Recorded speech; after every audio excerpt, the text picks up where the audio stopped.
রাত 2টা বাজে, স্ক্রিনের নীল আলো চোখে লাগছে আর মাথার ভিতরে একটাই কথা বাজছে, আজকের দিনটাও এভাবে চলে গেল। প্রতিটা নিউ ইয়ারে তুমি ঠিক করো এই বছর বদলাবো, ওইটা শুরু করব। নতুন অভ্যাস, ভালো রুটিন, জিম, পড়াশোনা। শুরুর কয়েকটা দিন খুব উত্তেজনা থাকে, হ্যাঁ এবার ঠিক করব, সব হয়ে যাবে।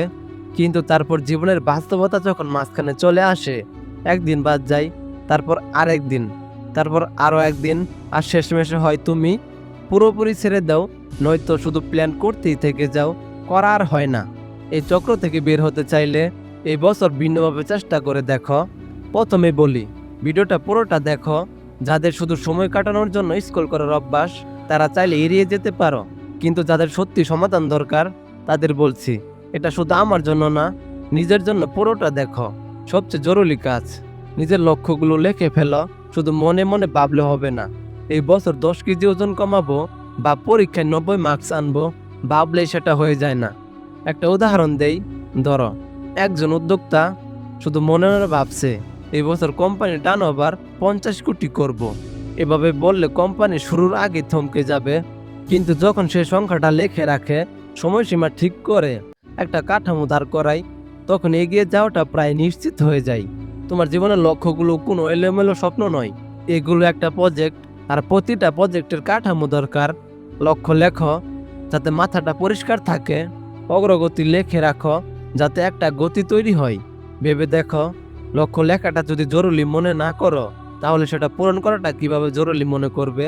যখন তোমার হাতে একটা পরিকল্পনা, একটা কাঠামো থাকে, তখন প্রতিদিন নতুন করে ভাবতে হয় না। সবকিছু আগে থেকে সাজানো থাকে। এই সপ্তাহে কি করব, এই মাসে কি করব, আগামী 6 মাসে কোথায় পৌঁছাবো, এই ম্যাপটা নিজেকে আঁকাতে হবে, নিজেকে সেটা বাস্তবে রূপ দিতে হবে।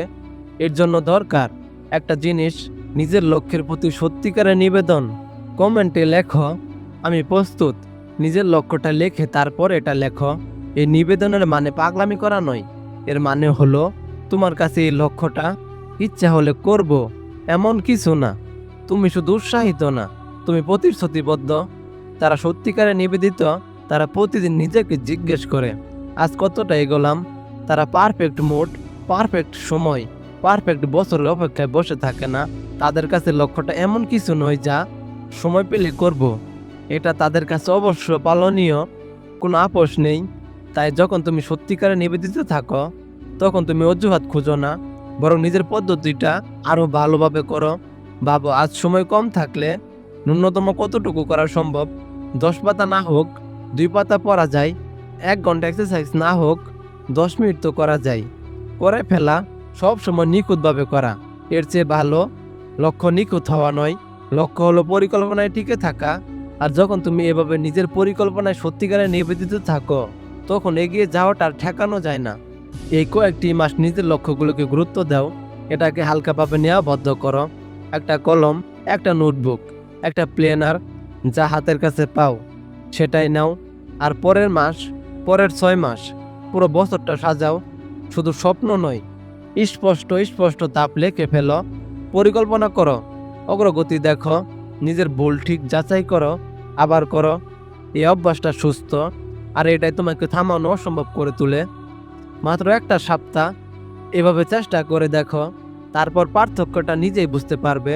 প্রতিদিন একই রকম যাবে না, কোনো একদিন ভয়াবহ খারাপ লাগবে, কোনো দিন মন ভালো থাকবে না, কোনো দিন হঠাৎ নতুন কোনো সমস্যা এসে হাজির হবে। তাই প্রতিদিন একই উৎসাহ নিয়ে রুটিন মেনে চলার মতো অনুপ্রাণিত বোধ না থাকাটাও একদম স্বাভাবিক। কিন্তু ধারাবাহিকতার মানে অনুপ্রাণিত বোধ করা নয়, এর মানে হলো উৎসাহ ফুরিয়ে গেলেও তোমার পরিকল্পনাটাই তোমাকে ধরে রাখবে। আমি নিজে এমন একজন মানুষ যে পরিকল্পনা আর কাঠামোতে বিশ্বাস করি, আর এই কারণেই আমি এই প্ল্যানগুলো বানিয়েছি। যারা নিয়মিত লেখেন তাদের জন্য, আর যারা লেখেন না তাদের জন্য। শুধু মাথায় রাখলে চলে না, লিখে রাখতে হয়, ট্র্যাক করতে হয়, সপ্তাহ, মাস, বছর ধরে অগ্রগতি চোখের সামনে দেখতে হয়। এটা প্রমাণ করে যে তুমি চেষ্টা করছো, তুমি লেগে থাকছো। এটাই পার্থক্য শুধু ইচ্ছা করা আর সত্যিকারের কাজ শেষ করার মধ্যে। আর সত্যি বলতে, এর চেয়ে ভালো কোনো উপায় আমি জানি না। কোনো কিছু যদি সত্যি তোমার কাছে গুরুত্ব মনে হয়, তাহলে তার অগ্রগতি নিয়ে তুমি এমনিতে সচেতন থাকবে।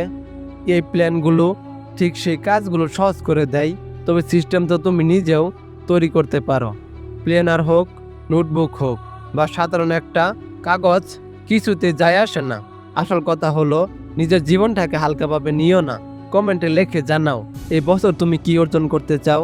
আর লেখার সময় মনে রেখো, শুধু চাওয়াটা যথেষ্ট নয়, সেটা পরিকল্পনা করতে হবে আর বাস্তবে করে দেখাতে হবে।